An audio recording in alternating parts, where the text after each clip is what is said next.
Hello folks, and welcome back to another episode of Let's Play Final Fantasy Tactics. It's Cell 58, and like I promised, I said that I would do 2 episodes today since the first one was kind of short. So we got 20 minutes of Let's Play goodness. Hooray! In between episodes, I had added some people to my roster, so we got Reemly, and I hope I'm saying your name correct. I still have Hogan, Dreamer, and I believe one more. No, not Beatrice. Yeah, Chenson. So far we have 3 viewers that are now part of the group.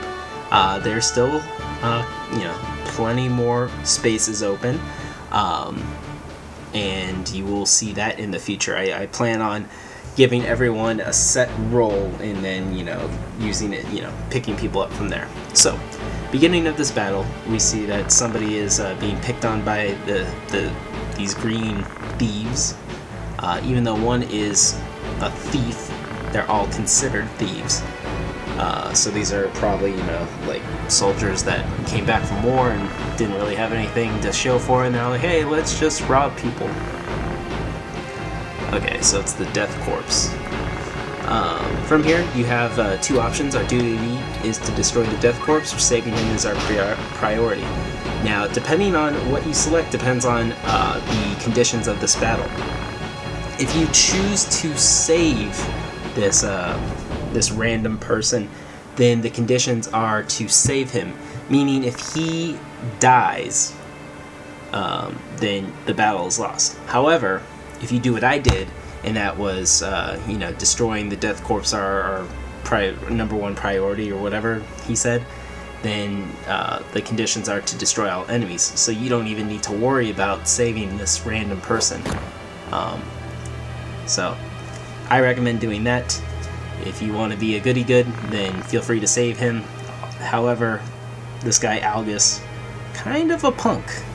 I'm not a big fan of this guy. He does have some pretty good gear though. He has a long sword, and I believe he has battle boots, which you can purchase battle boots right now, and longsword you'll be able to purchase in the near future, but still it's a little bit better. So I recommend after this battle, when we recruit him, spoiler alert, he'll just be a guest, so just unequip him and throw that on somebody else. Ramza, or Zell, he has battle boots already, so you can just give it to another character. So do that. That will add 1 extra movement, so it's nice to have. In this battle, pretty straightforward. The only person you really need to worry about is that cat, because it can cast poison, and poison won't really do that much to you. It could be a little annoying. And as you see, I haven't really worked on anyone because I haven't been able to get into any random battles. Now that I can get into random battles, you'll see, after this battle, you'll see these guys not fully set, but way more ready to go. What I do like about this tactics game is that you can have random encounters, where in the last tactics game, or the tactics game that came out before this, Vandal Hearts, you couldn't get into any random battles. However, you could use your entire party, so that was pretty cool. And I do want to show you that game. I could have sworn I had it, but I couldn't find it, so I'm going to have to hunt that down and do a Let's Play on that, because that's a really cool tactics game. Not as in-depth as this one, mind you, but still pretty cool.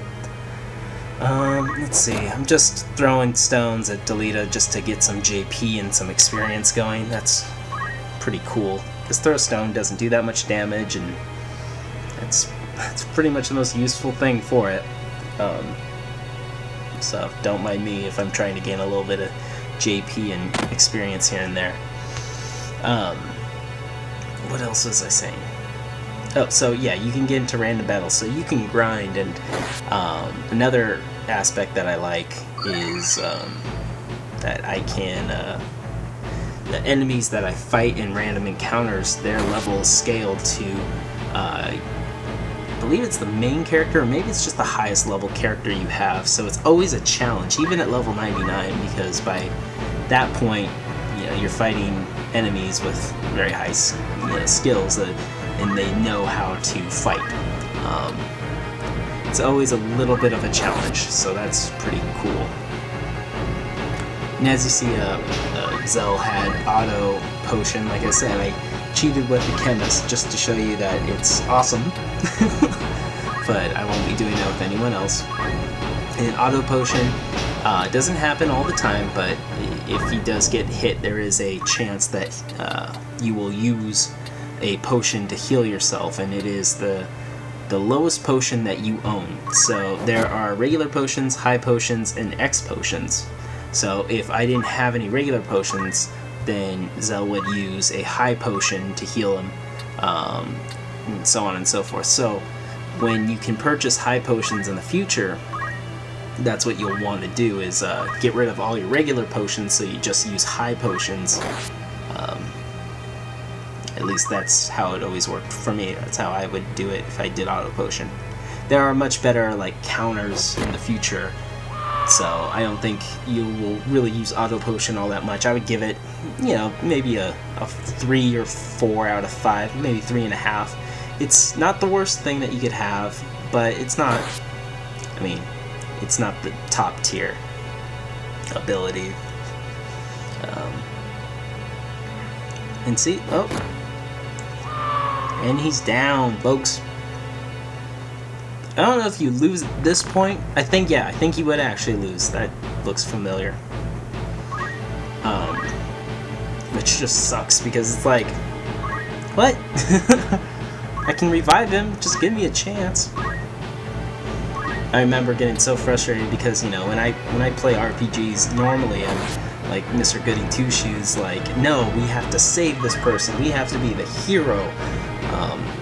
And you know, this case I've wised up and been all like, okay, well, that just makes the game a little bit harder when it doesn't need to be. What was it? What game did I not play as a Goody Two Shoes? Oh, I think it was Fallout. Fallout I wouldn't. Just because I'm all like, you know, you're in a post-apocalyptic world, everyone's out there for themselves, I'm gonna steal as much as I can and kill whoever I want, because they would do it, you know, without even blinking an eye. I guess it all depends on the world you're in, where, like, you know, if I'm playing Knights of the Old Republic, then it's like, okay, I have to do, you know, I have to do the right thing, you know, I need to be balancing the force, you know. That's just who I am. Maybe I'll do a Let's Play on that. I believe I have KOTOR 1, which I really like. Anyways, here I am, I'm talking about more, you know, Let's Plays, and I'm just starting Final Fantasy Tactics, let alone I still need to finish Breath of Fire 2 and Suikoden. Which, like I think I said last episode, I'm pretty sure I figured out a way that I can record it without dealing with so much lag in my frame rate, but we'll have to see. Why can't it just be as simple as I just plug it into the computer and I can just play? I don't know. I have to make things difficult.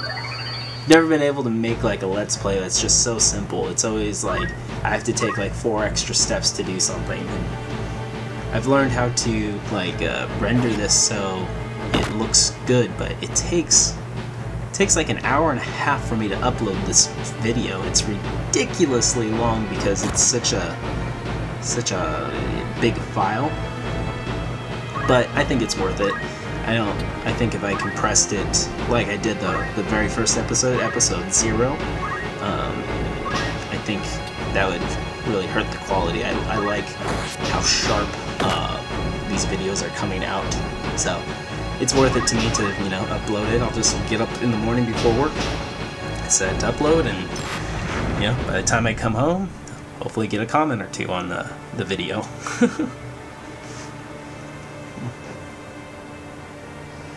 I really do like the sprites for the thief, the male thief in particular. The female thief, they just look anorexic. They look so weak.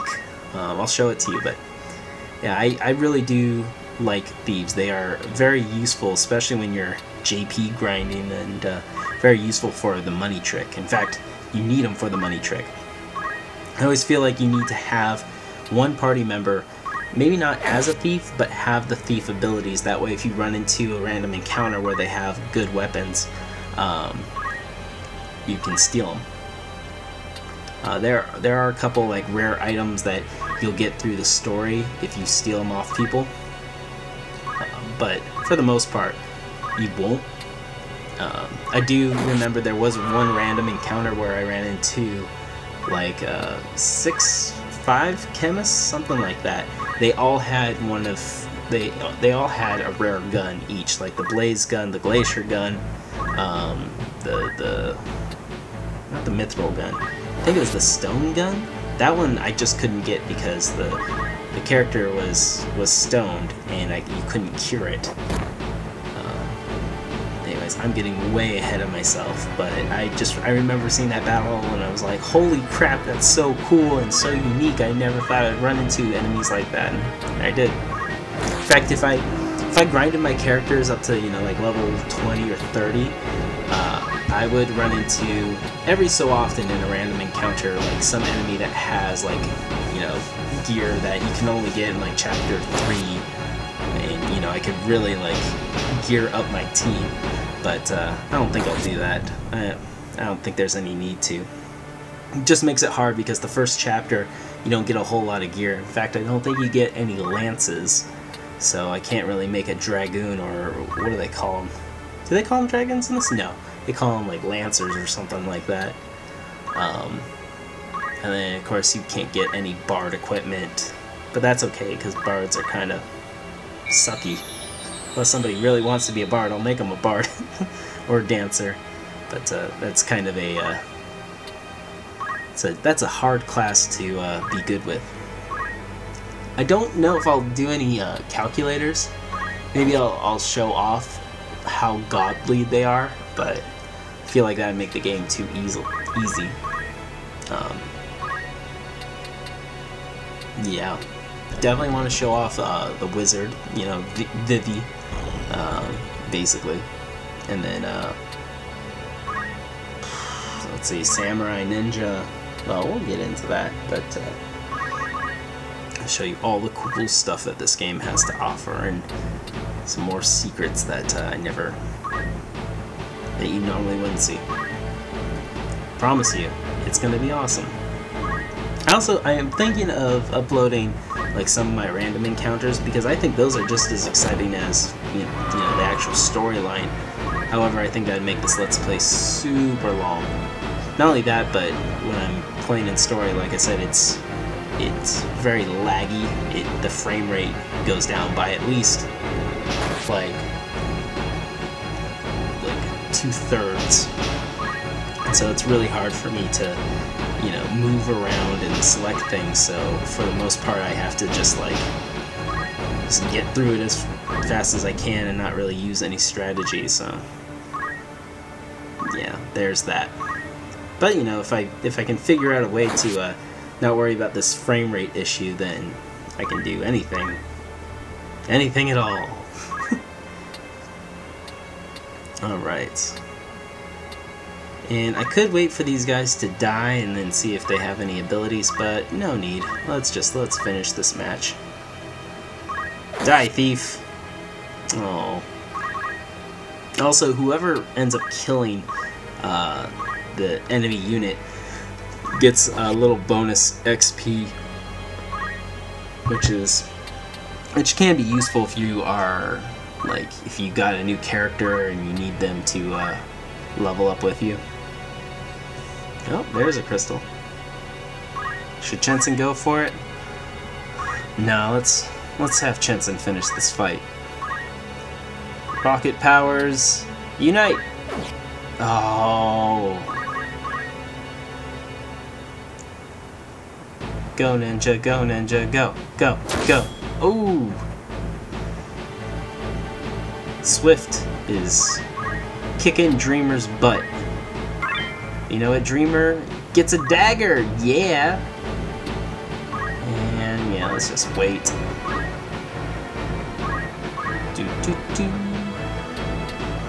I'm just toying with him at this point. I should just finish him.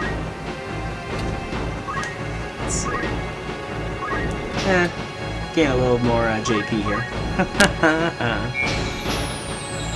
Because it's not like I'm gonna lose this match. No one's like about to die and about to turn into a crystal.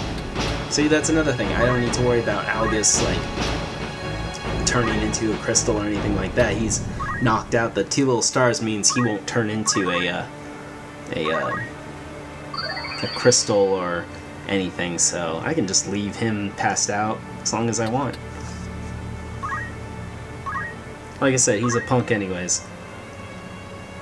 He's like one of this, like, he was once a noble, or his family was, and they like lost their nobility, and so he's trying to regain it, and you know, one of those like characters.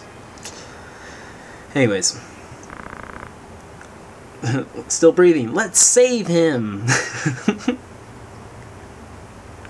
I love that because he's all like, you know, let's not save him. Now it is, hey, let's save him. Anyways, next episode we'll officially meet Algus and find out, you know, why he should help us or why we should help him. Till then, Cell58 saying thank you for watching. Please rate, comment, and appreciate. And I will see you later. Bye.